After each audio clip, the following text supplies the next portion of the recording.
Captain Mike's Rigging Station.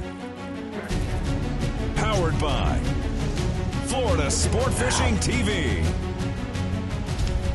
What's up, guys? I'm Captain Mike, and welcome to my rigging station. This is the show right here where we break it all down.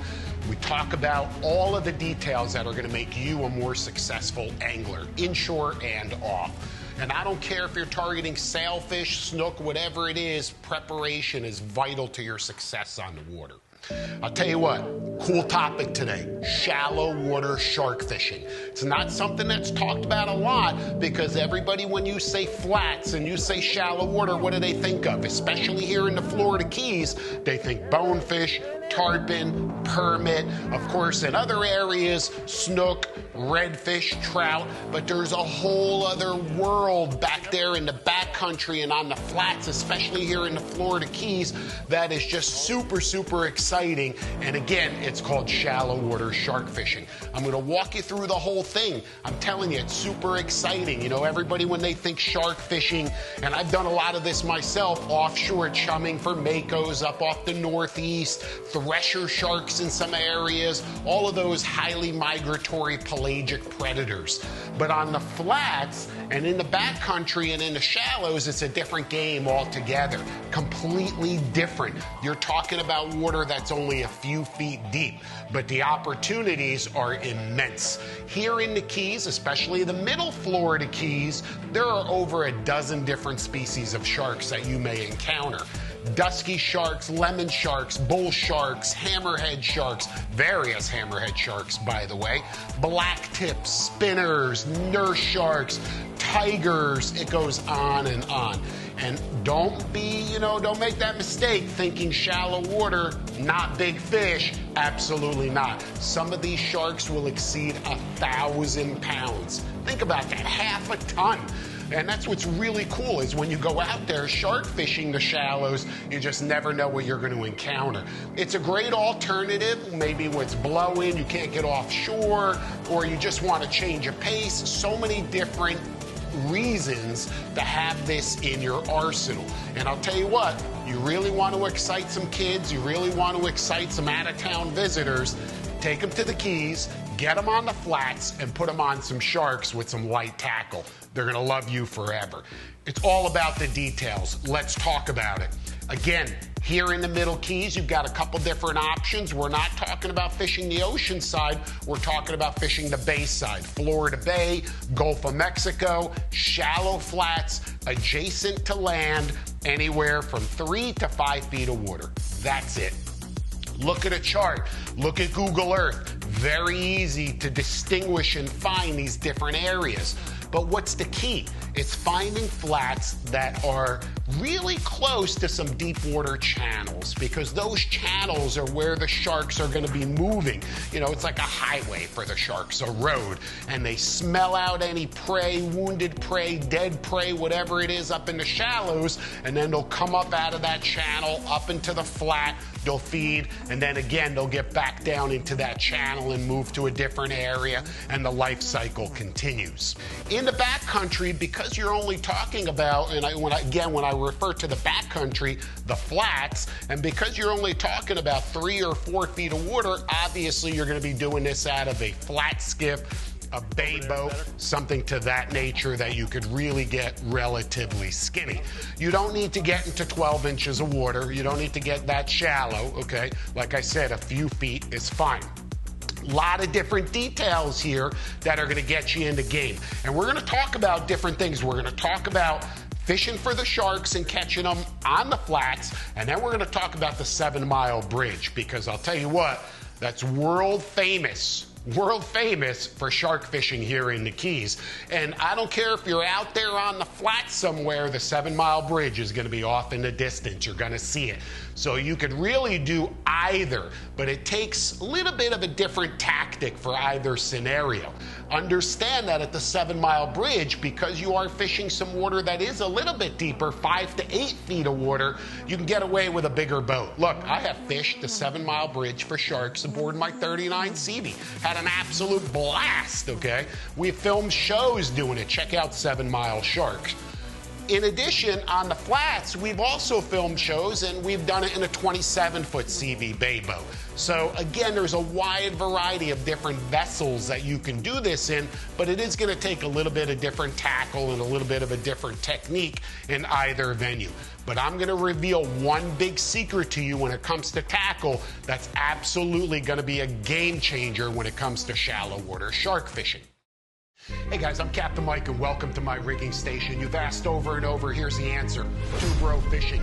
4 different styles of rod and reel holder mounts for every application. Their ingenious lure and leader keeper system is perfect, either permanently mounted or portable. It keeps everything I need right at my fingertips so I can focus on staying hooked up. Listen, I count on Dubro products, so should you. Check out their full line of innovative gear at dubrofishing.com. For over 80 years, Furuno Innovations have helped more fishermen find and catch more fish than any other brand. And we're raising the bar again with Navnet TZ Touch 3's new PBG and Fish It Drifted technologies. Build your own 3-dimensional shaded relief charts to find trophy fish others have missed. Perform accurate drifts the first time, every time. Be the one everyone follows. When you're serious about fishing, lead the way and get serious with Furuno. Chaos. Gear matters. Oh my God! Springtime permit fishing. Shot another one. Doubled up. Mutton. Woo, nice. That right there, baby, is deep dropping. Chaos. Gear matters. Shop online or visit our new superstore for everything fishing. Deep Glow outshines the competition. With a robust housing, durable glass dome, and stainless steel hardware, Deep Glow lights are the toughest, brightest, and easiest to install. Throw them in, plug them in, and let the show begin. I've literally created my own feeding frenzy. Residential or commercial 1 or 50 lights, Deep Glow increases property values, creates loyal customers to waterfront businesses, and provides years of trouble-free service. Tell them Captain Mike sent you and receive a free timer. So, first, the flats. Let's talk about that. When? Year-round. Sharks are here. Florida Keys, always. Every single day, 365 days a year. If you get out there, get staked out, anchored up, whatever, power pole, get situated on the flats, you put some chum in the water, and I don't mean some ground menhaden chum, even though that'll work too, but nothing beats barracuda. You butterfly a big barracuda, jacks, anything that's oily, smelly, put it in the water, not in a chum bag. The sharks will come up, they'll eat the chum bag. Use like a metal dive ring or something like that. Put that chum in the water and just give it 5 to 10 minutes. Literally, it should be that fast. As long as you have some moving water, a little bit of breeze to carry that scent through the water, I'll tell you what, the sharks are gonna come to you. I promise you that. And if you don't see any sharks within a matter of minutes, move. Literally, give it 15 to 30 minutes at the very most, but I promise you, if you do it right, you're gonna get tight. Remember, adjacent to the deep water channels, get staked out. When there's some moving water, you know, doesn't matter if it's incoming or outgoing, as long as that water is moving and it's carrying that scent across the flat and into those deeper channels. We talked about the bait, and this applies in both scenarios. If you're fishing the 7 Mile Bridge or if you're fishing the shallows in only a few feet of water, okay, that chum is gonna be the same. The barracuda, the bonita, the jacks, anything oily, smelly, but fresh, right? Really, really fresh is super important. That's gonna bring the sharks in. You need it in either scenario. Catching the bait, sometimes it's half the fun. At the 7 Mile Bridge, we troll right along the bridge and throw poppers and troll plugs for big jack crevalles, and that's a ball, and then we go shark fishing with those jacks. So if you don't have any, you can catch a lot of that bait right at these bridges here. And even though I'm referring to the 7 Mile Bridge, because of course that's the epicenter of shark fishing here in the middle Florida Keys, all of these tactics and techniques apply throughout the Florida Keys island chain. And remember, everybody comes down here to go yellowtail fishing, dolphin fishing, but do yourself a favor. If you're a visitor, come down and try the shark fishing, because I'm telling you, it's a lot of fun. So once we're on the flats, we're staked off, chum is in the water, we've got fresh bait, okay, just a nice chunk of whatever, barracuda, bonita, jacks. The sharks aren't that picky. As long as it's fresh, they're gonna eat it. The tackle, super simple. Chaos Gold, 7-foot spinning rod rated for 15 to 30 pound line, matched to a size 10,000 reel, an 8,000 reel is perfect. In this case, a Shimano Saragossa 10,000 loaded with 20-pound monofilament, diamond monofilament, diamond line. That's it. Talk about light tackle shark fishing, right? Just a light spinner. But here's the key. Here's the secret that's going to get you hooked up. It's all in the rig. It's all in the rig. These sharks down here are smart. Fish wire, fish cable, they're going to sniff you out. You're going to have a tough time. Instead, we put together our shark rigs with about 3 or 4 feet of 300-pound monofilament. 300-pound mono, that's all that you need. You're gonna get the shark in the corner of the mouth. You've got a 9.0 VMC circle hook right there, gonna get him, so you don't have to worry about him cutting through the leader. And have a bunch of these tied, because if it gets chafed after, catching a shark, or of course you have to cut it off because maybe that hook's embedded in the corner and you just can't safely get it out, you're gonna need more rigs. So have a few of these rigged and ready to go. I wanna show you too how easy it is to make this rig. Super, super simple. It starts, as I mentioned, 300-pound mono. Just pull 3 or 4 feet off right there. Okay, make sure when you cut the end though, do yourself a favor and snip that on an angle so it comes to a point. Just easier to go in and out of the crimps, and that applies every time you're crimping. Start with the hook. Again, tournament circle hook number 7385 right there. Just a VMC inline tournament circle hook, non-stainless steel. We don't want stainless steel. Grab the appropriate crimp for a 300-pound line right there. Very, very simple. Feed the line right through the crimp, through the eye of the hook, and then using either a table crimper, or you can use a hand crimper as well. Okay, obviously just cinch it down and make sure that you leave a large enough loop for that hook to move freely. In order for that circle hook to do what it was designed to do, it's got to move freely. Situate the crimp right in the appropriate slot. I make sure it's centered, look at everything, inspect it. I don't need any big tag end. Cinch it down, boom. That end is done. It's literally that simple right there. The hook can move around, 300-pound crimp. If you enjoyed this episode, we talked a lot about tackle, a lot about finding these fish, staying on them. Got it. All right, all right. Nice job. What a fish. Oh, yeah, that's a fat one right there. That's what we want. Oh, nice one. Look at that one. Got it. Nice. That's a tuna. That's what it's all about right there. Oh, my God. That's what I'm talking about.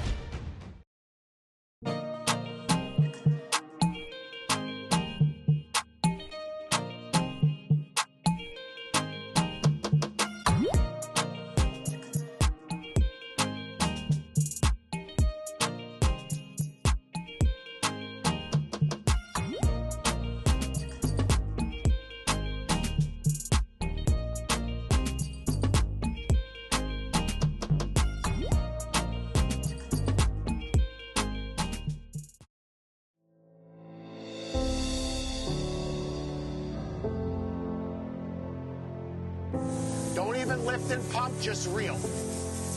Just reel. All right, come on, come on. Somebody get in there, get in there. Crank, crank, crank, crank. Got him, got him, got him. We got him. You ready? Nice. We got him. Get him in the boat. Ready? Oh! Put it onto your rod. You never jeopardize losing a rod, ever.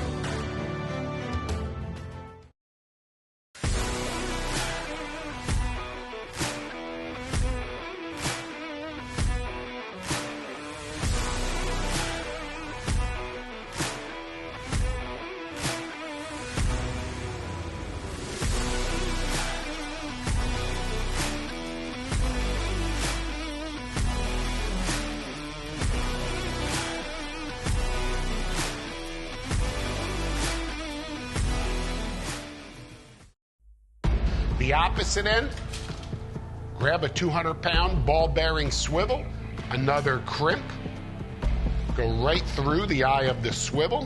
Whoops, grab another one.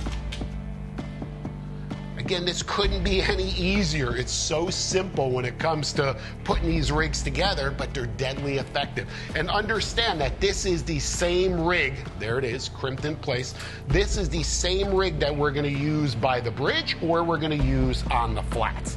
The rig itself, cinched, boom, done. The rig itself doesn't change. The only thing that changes is the tackle. Let me explain why. We talked about it. 20-pound spinner is perfect on the flats for the black tips, the lemon sharks, you know, the nurse sharks, the spinners. You're gonna encounter all different kinds of sharks, but they'll typically range from about 20 pounds, maybe even less for the small bonnet head sharks. They may only be 10 pounds. All the way on up to 200 or 300 pounds. But remember, the water is very shallow. It's only 3 feet deep. Where's he gonna go?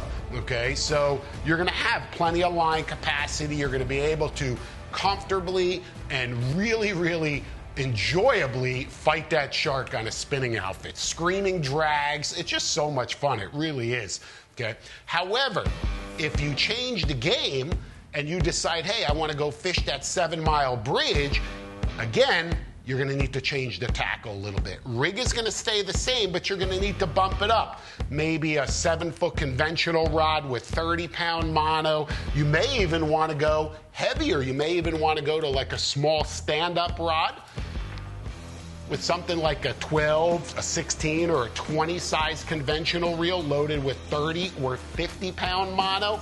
Rig is the same, outfit is heavier. Why? Bigger sharks, much bigger.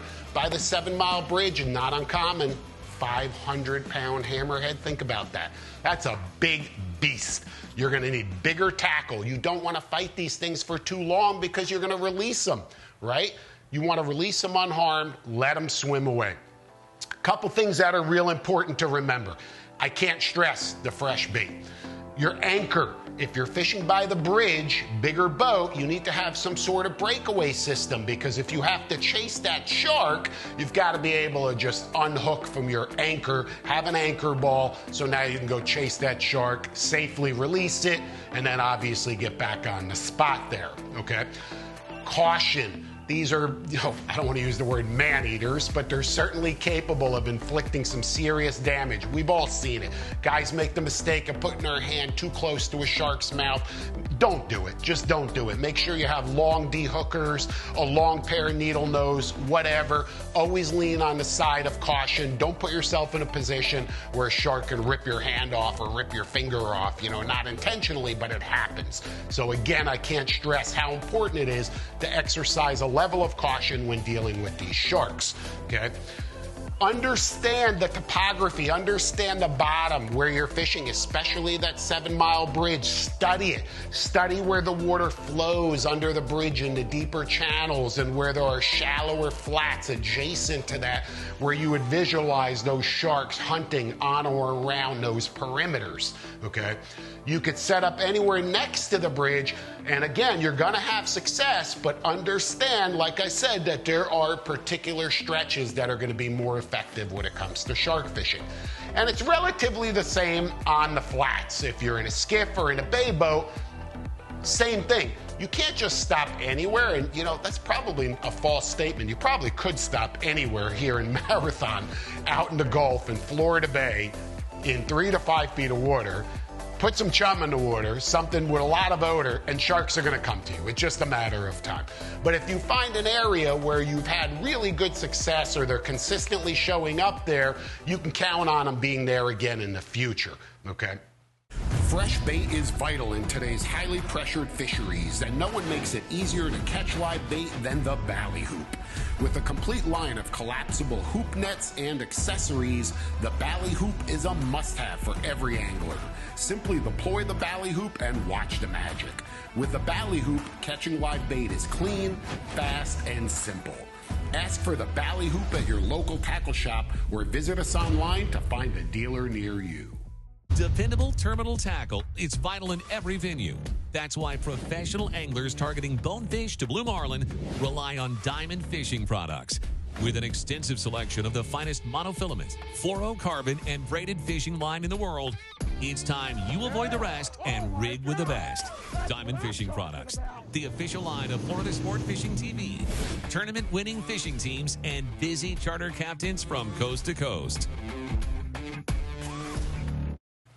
Fighting the fish, another important factor. Remember, you want to do this as quickly as possible, even though some of these battles are going to be drawn out, especially with those bigger hammerheads and the bigger sharks at the bridges. On the flats, you can typically land one of these fish in just a few minutes, okay? Get them up next to the boat, take some pictures, you know. If you can unhook them, if not, cut that leader as close as possible to the fish's mouth without putting yourself in jeopardy. These are non-stainless circle hooks for a particular reason. They're gonna rust out. The shark is not going to be fatally injured by that hook. So it's also about conservation. Look, there are a lot of more glamorous fish to catch. Tarpon, bonefish, permit, all of that stuff is so much fun, okay? But don't overlook the shallow water sharks. Just don't do it, because they really are a very exciting target in a great venue that you can access in almost any conditions. So as I mentioned earlier, it's a great day saver, but more importantly, it's a great way for novices, you know, out-of-town visitors to go big game fishing. You're putting them on fish that are going to be bigger than they are, and it's super exciting. You know, it's visual. You get to see everything. So generally, and when you're doing your rig, I should mention too, talking about visual, you could put a little float. If you know you're new to this, you could put a little float above the barrel swivel, okay, just to kind of help see where that bait is. You're not going to have to do that, I promise you, but you could. If you're fishing by the bridge and there's a lot of current, which there generally is in that shallow water by the bridge, you could add a little egg sinker on the bigger outfits to keep that bait anchored to the bottom. You don't want it just spinning in the current when you're by the bridges, okay? It's just not going to look natural. You really want that bait just laying right on the bottom, okay? On the flats, and I know I'm going back and forth, but I'm just super excited about both venues and trying to give you as much info as possible because there are so many similarities. On the shallows, you don't need to wait, you don't need to float. You typically can see the shark swimming up the slick toward the boat. I don't throw a bait in the water until I see a shark. Why? Because the pinfish will sit there and just pick that bait right off the hook till there's practically nothing left. So don't throw a bait in the water until you actually see the shark. We're rigged and ready. We've got a bait on the hook, and we're literally trying to have a high vantage point, as high as possible, and just scoping it out. And then once we see a target, and generally it's a very target-rich environment. Once you see a target, just chuck your bait out in front of him, you know, up current, let that odor sweep down. He's gonna find it, he's gonna eat it. When you hook your bait, do so very gently. What I mean by very gently, right on the end of the bait. You don't want to impale the whole bait on that hook, because when that shark eats that bait, the idea is for the bait to come off the hook. If the bait stays on the hook and slides up the line, guess what's going to happen? You're fighting tiger shark over here, or whatever kind of shark, and another one comes along and eats that bait and cuts you off. So you obviously don't want that to happen. So just dangle that bait just by a little bit there, and I'll tell you what, it's going to help you stay in the game. Look, you don't need to charter somebody to do this. You don't need a charter boat. You can do this on your own. You don't need a ton of experience, but you do need some time on the water. You do need some practice. You do need to be rigged properly, okay, like we talked about. It doesn't take a lot. 20-pound, 30-pound outfits. You know, on the end of the 20-pound, though, I should mention I put a top shot of 50-pound. I go from 20-pound to about 20 feet of 50-pound test, and then I'll tie my rig on. Why do I do that? Because when that shark is next to the boat or close to the boat, I'm now fighting them on 50-pound line. rather than 20. And that's when he's generally going to go crazy, trying to flip out because he sees the boat right there. So I want that extra little bit of insurance. I could also grab that line a little bit easier than the 20-pound. So I go 20 to the 50 and then to the actual 300-pound mono leader. You know, the mono rig with a mono leader right there, extra hard leader material, 3 or 4 feet. That's all that you need. The shark may spin a couple times, so obviously you want to have enough to protect being abraded or cut off, but you don't need much more than that, not at all. On the heavier outfits, 30-pound or we'll say even 50-pound, you can bump up your top shot to 80-pound or even 100-pound. Remember, I'm not talking about fighting small little fish. Don't have that misconception. Even though you're in shallow water, you're at the bridge, the water's only a few feet deep, we're gonna be hooked up, doubled over, chasing a fish that's gonna weigh more than you and I combined. So it really is a super exciting fishery, and the scenery is absolutely epic. You're fishing in the shadow of this absolutely iconic bridge, you know, that connects the middle of the Florida Keys. Really, really beautiful. And of course, on the flats, I can't tell you how incredibly serene that experience is. You're going to see turtles. You're obviously going to see sharks. You're going to see rays. You're going to see all sorts of life, and it really is a magical experience. So whatever you do, get on down here to the Keys, get in on some of this shallow water shark fishing, and I promise you, you're going to be calling me and thanking me.